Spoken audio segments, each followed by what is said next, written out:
Good morning, students. Today we are going to discuss about the modes of operating system, that is batch processing, multi-programming, which further contains time sharing and real-time processing, and then we have the multi-processing.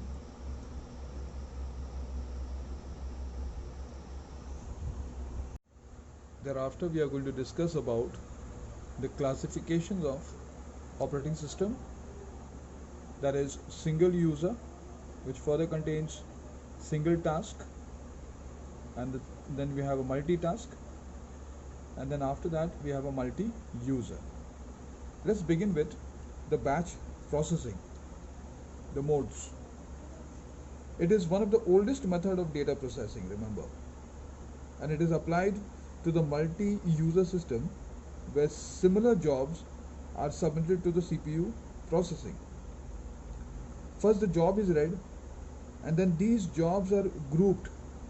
Okay, they are made according to their identity, identical jobs, or in some cases what happens, these jobs are divided into short jobs and long jobs. Okay, that is, here we have the short job which requires a short processing time, and the long one which requires a longer processing time. So they are grouped together, and then what happens, they are processed. But one thing you notice here in this case is that in case of batch processing is that there is no interactivity and the user have no direct control. So since the user has no direct control, the system does not set any priority for the execution of the jobs. And once the process begins, the execution of the job automatically takes place one after another, automatically. That means the user has no control over its processing. Okay, and that's what happens. The system, since the system does not set any priority for the execution of the job, any job can work at any process, can occupy the CPU's time. The CPU time and memory are underutilized, and it is more time consuming. This is one of the important demerits.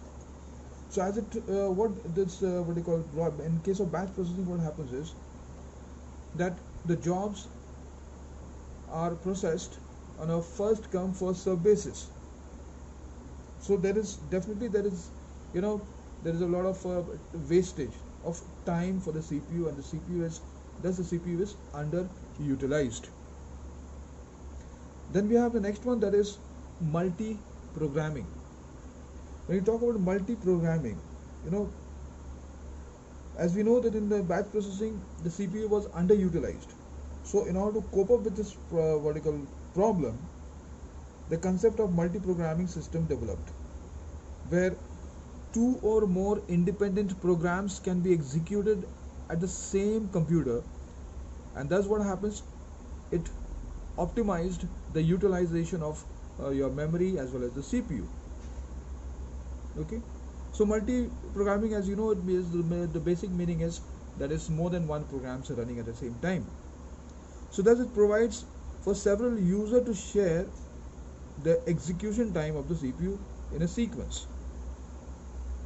Okay, so multi-programming is a basic form of parallel processing.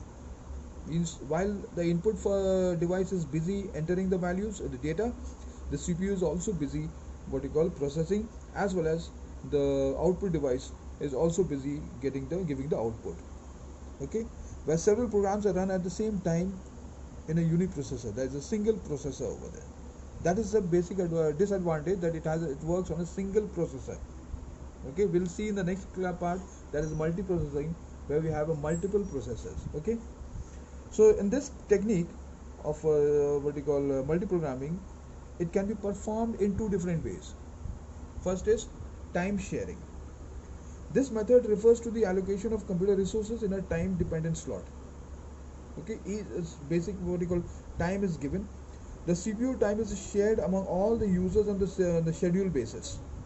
Okay, which allows the user to have a brief share of the same CPU time in turn. Okay, and then what happens, the CPU can execute only one job at a time. So at a time what happens, one job is processed. and the time slot of the CPU is distributed to all the connected users on the first come first serve basis. As we know that the schedule is first come first serve basis. However, the CPU processes data so fast that users will hardly come to know when their turn comes and goes, of course because of the processing speed. Okay, so in time sharing method, what happens is CPU is divided into all equal slots. These slots are assigned to all the users connected to the system. Alright, thus the user can use the system only for the specified time slot. Only for the specified time slot. Please remember that. That is, after the allotted time slot, the control shifts from one program to another for execution. That is the what you call process that is being performed by a time sharing. So it allows us to a specific slot to be for each job at a time. In case of real processing, a system in which a transaction access and updating of file is done immediately, because here the job is given more importance in case of real time processing. The essential feature of this process is to take further action on the basis of the result. Like for example, the air traffic control, then we have the updating of a bank account systems. All these things, they require immediate actions. So as a result, what happens?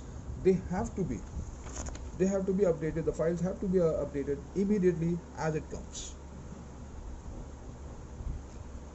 Okay.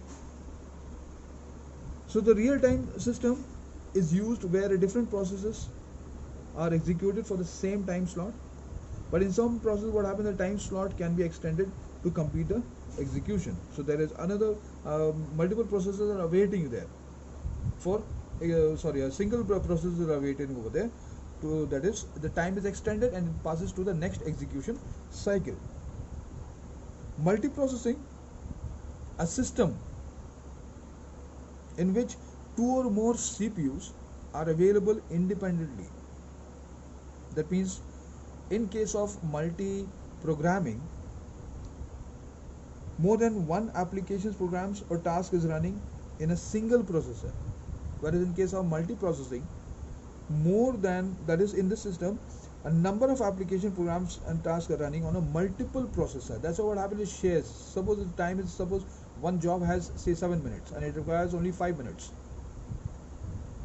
Okay, 5 minutes is allotted to it. Then in that case, another 2 minutes is extended and another processor is waiting for it to be solved. So as a result, what happens? Immediately those that particular job is over or gets processed immediately.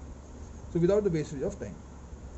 So remember, and the second one is here in this case, in the case of multi-programming, the user executes the program within the given time slot by the system. Whereas in this case, in case of multiprocessing, the user executes the program independently with no time limit, because there are several processes running. That is the basic advantage of a processing. So it provides the facility to work with a number of independently processors and simultaneously. Every user has the facility to work at his own pace and execute the program task immediately, or rather independently. In this process, instructions from different and independent programs can be processed at the same instance of time by different CPUs, or the CPUs may simultaneously execute different instructions. So that is how the multiprocessing works. So I hope you have understood this the part of your this thing, that is the modes of operating system.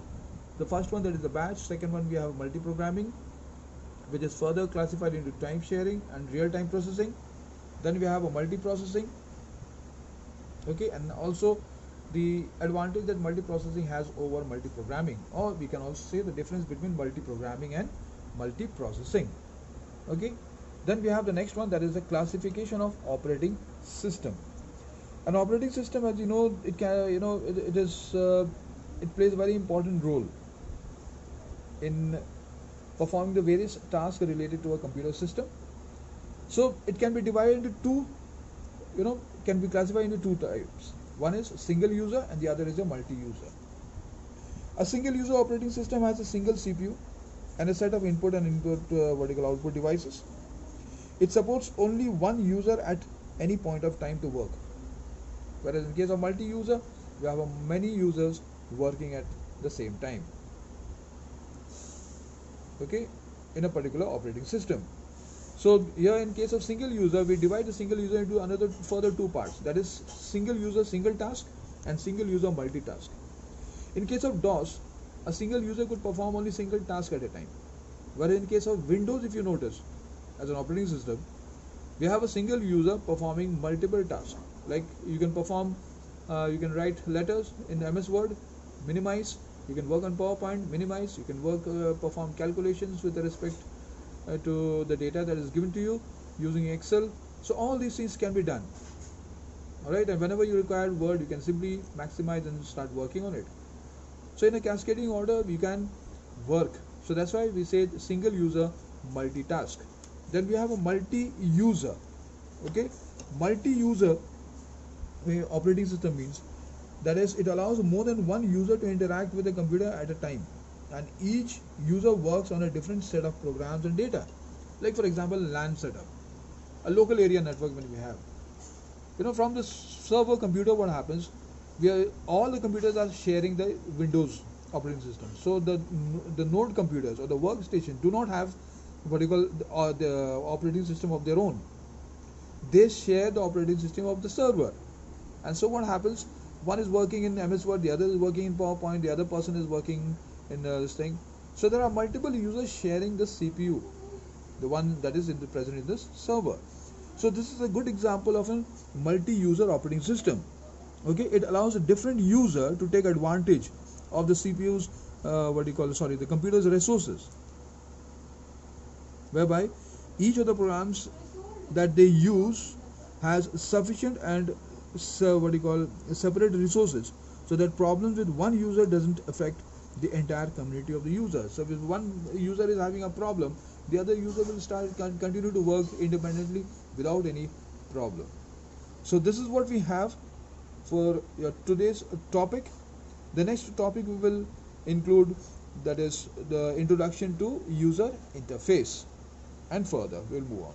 Okay, so till then, take care, be safe and sound. God bless you. Enjoy the days.